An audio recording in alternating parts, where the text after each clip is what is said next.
C'est le temps des crèches et je vous propose d'explorer une nativité du Moyen Âge pour voir tous les trésors que peut receler un seul tableau et toute la catéchèse qu'on peut en retirer.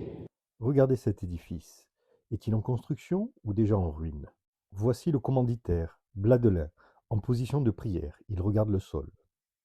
Bladelin regarde ce trou dans la terre, symbole de la fin du séjour des morts. Ce trou a pourtant une issue, mais il est fermé par une grille, comme une prison. Dans ces ruines, des fleurs poussent, promesse de vie. L'enfant Jésus, nu, donc vulnérable, repose à même le sol. Dans un Moyen Âge marqué par les inégalités, c'est un message clair. Dieu est l'un de nous. Mais Jésus est aussi la colonne qui soutient l'édifice. Voilà pourquoi la colonne ressort du tableau. Les anges présents autour de Jésus et sur le toit soulignent déjà sa divinité. Le bœuf et l'âne sont une référence au prophète Isaïe. Le bœuf connaît son propriétaire et l'âne la crèche de son maître. Marie, dont le manteau enveloppe Jésus, nous ramène à son humanité. Elle est protectrice.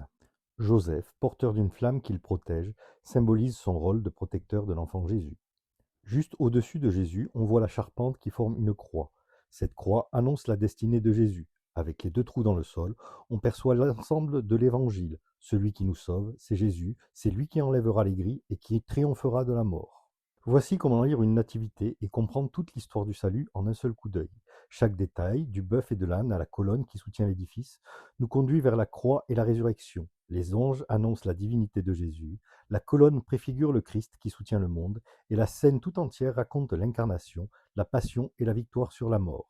Dans cette image, le salut est déjà tout entier, une histoire d'humilité, de souffrance et de rédemption.